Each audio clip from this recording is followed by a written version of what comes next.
অনেকেই জানতে চাইছিলেন সংখ্যাটা শেষমেশ কত এসে দাঁড়ালো। 64 লক্ষের কাছাকাছি প্রায়, যা জানা যাচ্ছে এখনো পর্যন্ত। সব থেকে বড় মার্জিন আমাদের কাছে যা লিস্ট আসছে উত্তর কলকাতা, সেখান থেকে 4 লক্ষের কাছাকাছি। আমার সঙ্গে রয়েছেন 4 লক্ষ বোধহয় কত কত হাজার, মানে সেটাও একটা বিরাট সংখ্যা। আমি আপনাদের কলকাতার ব্যাপারটা পরে বলছি, আমি আপনাকে প্রথম বোঝাচ্ছি যে দেখুন, মমতা ব্যানার্জির প্রেডিকশন তাহলে কিন্তু মিথ্যে হয়ে গেল। উনি আরেকটা মিথ্যে কথা বললেন, মানে সত্যি তো উনি জন্মে বলেছেন কিনা সন্দেহ। সেটা হচ্ছে 1,20,00,000 লোকের নাম বাদ যাওয়ার কিন্তু আর কোনো সম্ভাবনা আমি বাস্তবে দেখতে পাচ্ছি না। 64 লক্ষের নাম already that is permanently deleted. এই পার্মানেন্টলি ডিলিটেড এর মধ্যে কারা আছে? এই পার্মানেন্ট ডিলিটেড এর মধ্যে আছে মৃত, পার্মানেন্টলি লেফট এবং নো ট্রেস্ট ভোটার, যাদের কোনো অস্তিত্ব আর খুঁজে পাওয়া যাচ্ছে না। এই না অস্তিত্ব না খুঁজে পাওয়া ভোটাররাই যারা ওই অনুপ্রবেশকারী, রোহিঙ্গা এগুলো হতে পারে। আর হচ্ছে পরবর্তীকালে এসআইআর এর পর, মানে হিয়ারিং প্রসেসে অনুপস্থিত ভোটারের সংখ্যা হচ্ছে 6 লক্ষের বেশি, যারা হিয়ারিং এ সামনে ফেস করলেন না। হিয়ারিং কেন সামনে ফেস করলেন না?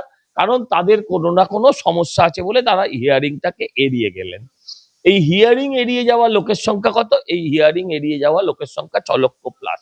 সেইটা নিয়ে আপনার 58 আর 6 64 লক্ষ। কিন্তু মমতা ব্যানার্জি বলেছেন 1,20,00,000 লোকের নাম বাদ যাবে। এখন কাউন্টিং বাকি কত? 60 লক্ষ।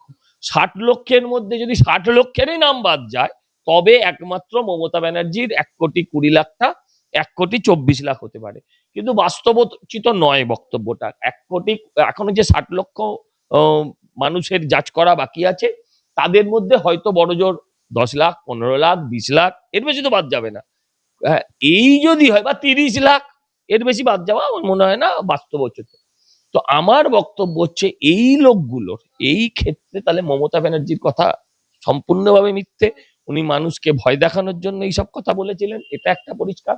আর রইল বাকি কলকাতার, উত্তর কলকাতা। দেখুন, আপনি 4 লক্ষের কথা বলছেন, শুধু শুধু এই যে চৌরঙ্গি বিধানসভা, এখান থেকেই প্রায় 80,000 লোকের নাম বাদ চলে গেছে।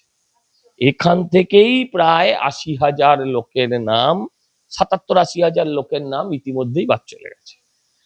কেন? এবার আপনি প্রশ্ন করবেন। এদের একটা বড় অংশই মৃত, চলে যাওয়া, নো ট্রেস্ট এবং এসআইআর এ হাজির না, শুনানিতে হাজির না হওয়া। এই সংখ্যাটা নিয়ে এটা প্রায় 80,000-এর কম বেশি কাছাকাছি। 11টা ওয়ার্ড আছে, 11টা 7টা বিধানসভা আছে। 7টা বিধানসভা নিয়ে যদি আপনি হিসেব করেন, তাহলে এটা আরো বেশি হওয়া উচিত ছিল। অন্য বিধানসভাগুলো, বিশেষ করে ধরুন শামপুকুর, মানিকতলা, জোড়াসাঁকো, এই জায়গাগুলোয় এখানে ভোটার সংখ্যাও কম, এদের কেটেছেও কম। হ্যাঁ, তো স্বাভাবিকভাবে এই সংখ্যাটা যে হওয়া উচিত ছিল, যদি আমি একটা বিধানসভার নিরিখে বিচার করেন, স্বাভাবিকভাবে সেটা হয়নি। কিন্তু এখানে যা কেটেছে, যা টোটাল কাটলো, এই যে ধরুন লোকসভা নির্বাচনের ফলাফল 1 লাখের কিছু কম, তো সেখানে যদি 4 লাখ লোক বাদ যায়, আজকে যদি লোকসভা আবার নতুন করে হয়, তাহলে দাদা বৌদির গল্প শেষ। মানে দাদা বৌদি মানে বিরিয়ানি নয় কিন্তু, হ্যাঁ হ্যাঁ, বুঝে গেছেন, বাহ বুদ্ধিমান। তো বুদ্ধিমতী আর কি। হ্যাঁ, দর্শক, আর দাদা বৌদি মানে এখানে একজন দাদা বৌদি থাকেন আর কি, এমএলএ এমপি একই বাড়িতে, তো তাদের রাজত্ব শেষ, তাদের যন্ত্রণার দিন শুরু। শুধু কি তাদের রাজত্ব শেষ হলো উত্তর কলকাতায়, না রাজত্ব তো শেষ। হ্যাঁ, আমি বলছি তারা কান ঘেঁষে বেরিয়ে গেল। রেজাল্টে কি বুঝতে পারছেন? এই যে এসআইআর এর 3 মাস ধরে এতদিন চললো সজলদা, আজ দেখুন, এসআইআর হচ্ছে নির্বাচনের মধ্যে একটা প্রক্রিয়া। আসল প্রক্রিয়া হচ্ছে নির্বাচন। নির্বাচনটা যদি নির্বাচন কমিশন ঠিক করে করাতে পারেন, মানে যেভাবে এসআইআর শুরু করেছিলেন সেভাবে যদি নির্বাচন শুরু করেন, তাহলে গেল। কিন্তু যেভাবে এসআইআরটা ফিনিশ করলেন ওনারা, সেইভাবে যদি নির্বাচনটা প্রথম থেকে শেষ অবধি করে যেতে পারেন, তাহলে আমি বলছি তৃণমূলের আর ফিরে আসার কোনো জায়গা নেই। গল্প শেষ। সজলদা আর একটা বিষয়, বলে না মা মাটি, তো উনি মাটিতে মিশে যাবেন, রাজনৈতিক ভাবে মাটিতে মিশে যাবেন, কোনো শেষ মানে চিন্তা নেই। আপনার 26-এ খেলা শেষ হলো। একদম একদম একদম বাস্তবোচিত, এবং এটা অতিরঞ্জিত নয়। এটা একদম বাস্তব ঘটনা। আমি বলছি ধরুন যদি 60 লক্ষ 70 লক্ষ লোকের নাম বাদ যায়, আমি খুব আমাদের সঙ্গে ডিফারেন্স হচ্ছে 40-45 লক্ষ। আমি ধরছি এখান থেকে ফলস ভোট ওরা 60 লক্ষের মধ্যেই, বেশি ধরছি না, 60 লক্ষের মধ্যে ওরা 20 লক্ষ ফলস ভোট মারে।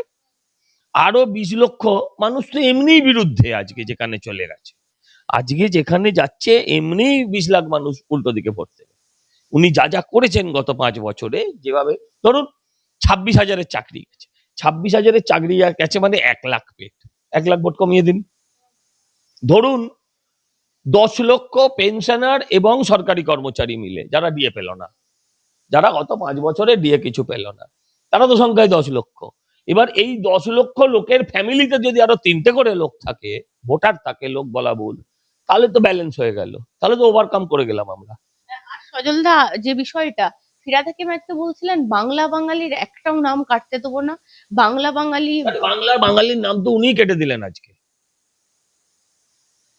একটা হায়দ্রাবাদী আর একটা উত্তরপ্রদেশ, এই দুটো প্রার্থী দিয়ে দুটো বাঙালির নাম উনি কেটে দিলেন। রাজ্যসভায় একটা হায়দ্রাবাদী উকিল আর একটা, আমরা বলতাম না পুলিশ তুমি উর্দি ছাড়ো তৃণমূলের ঝান্ডা ধরো, তৃণমূলের ঝান্ডা ধরে নেয় বললো, তো এখানেই তো দুটো বাঙালির নাম উনি কাটলেন।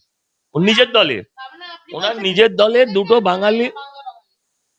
দেখুন প্রথমত উনিও পুরো বাঙালি নয়, উনিও পুরো বাঙালি নয়, তা আমি ধরে নিচ্ছি উনি বাঙালি। উনি আবার বাংলা বাঙালি কি করবেন? এই তো দেখালাম, যারা নিজের দলের প্রার্থী গুজরাট থেকে আনে, যারা নিজের দলের প্রার্থী বিহার থেকে আনে, ইউপি থেকে আনে, দিল্লি থেকে আনে, হ্যাঁ, যারা রাজ্যসভায় এর আগে সাকেত গোখেলকে না কি নাম তাকে প্রার্থী করেছিল গুজরাট থেকে, তারা কি করে বাংলা বাঙালির কথা বলে?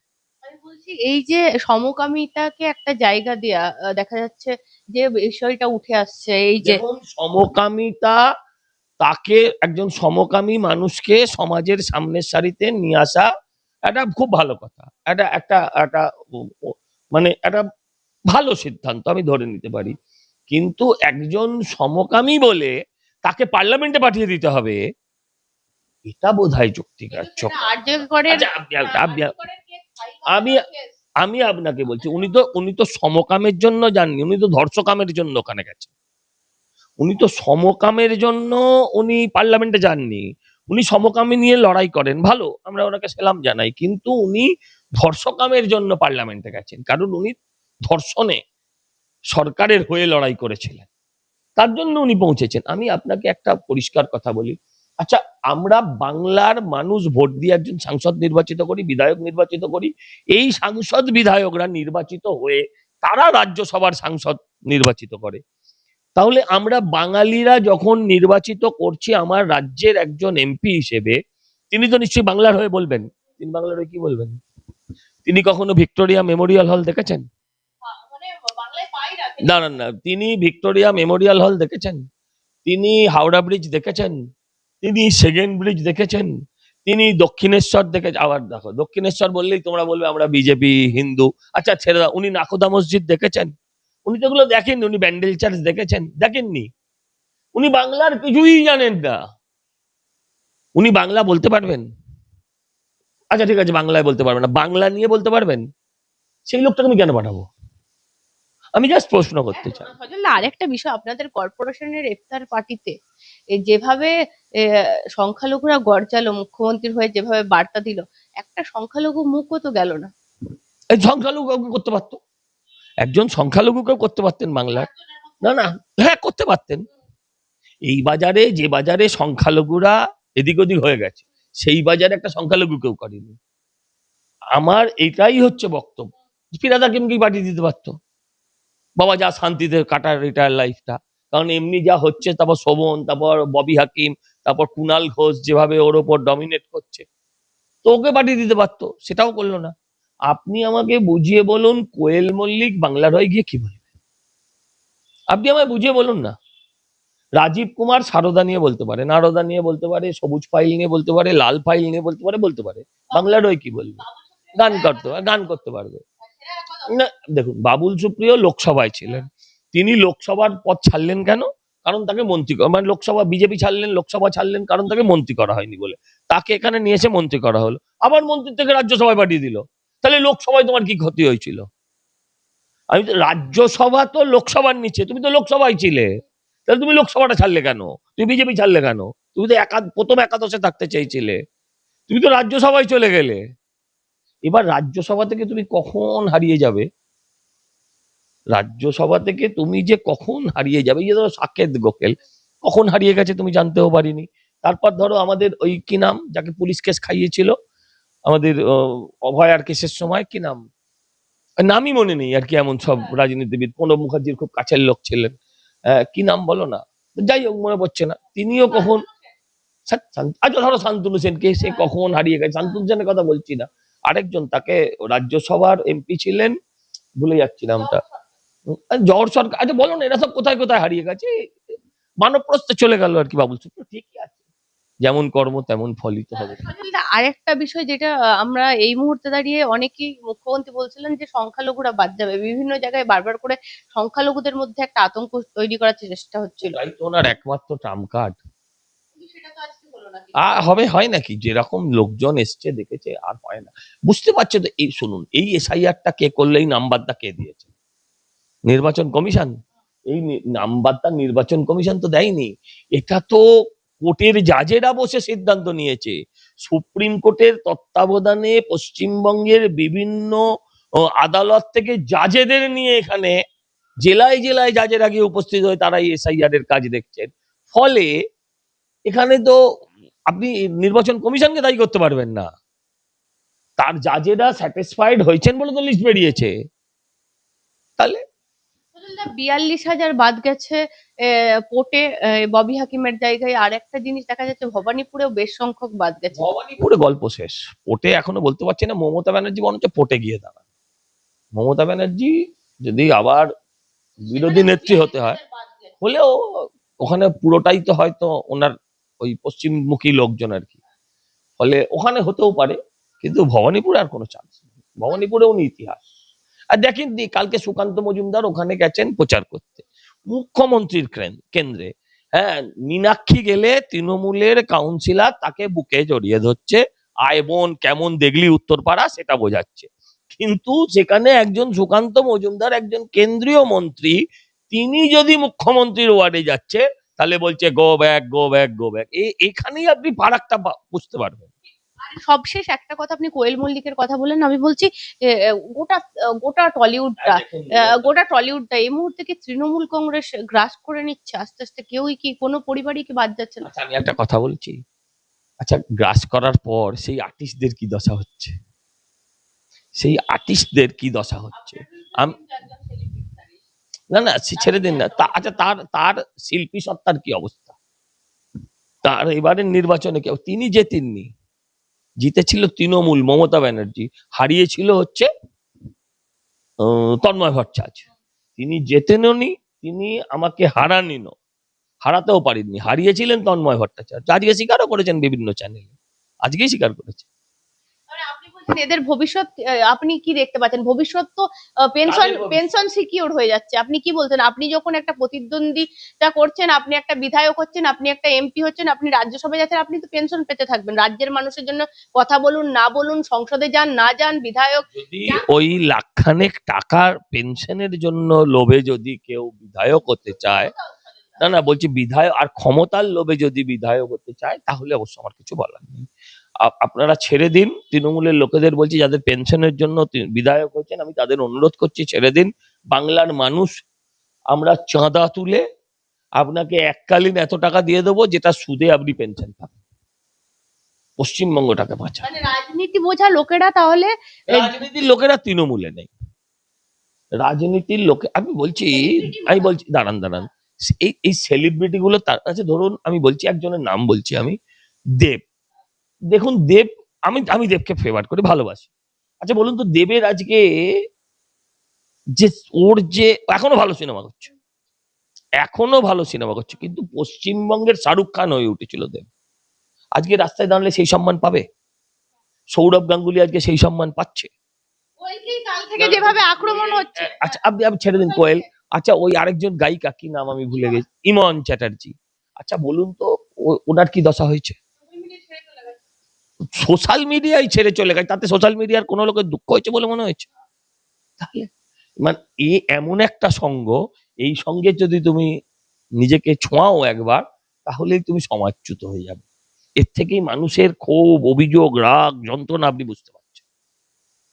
এর থেকেই বুঝতে পারছেন ওনার সোশ্যাল মিডিয়াটা কিন্তু কি নাম, ইমন চ্যাটার্জির, তার কিন্তু সোশ্যাল মিডিয়া সাইজ খুব কম ছিল না, বিশাল ফলোয়ার ছিল, বিশাল ফলোয়ার ছিল। সবাই লিখতেন চলে গেলেন, আর কেন ওই পাঁচালিটা গাইলেন ওনাকে, সেজন্য বলছি তো, শুধু পাঁচালী নয়, তা পাঁচালী গিয়ে বঙ্গবিভূষণ পেয়ে গেছে।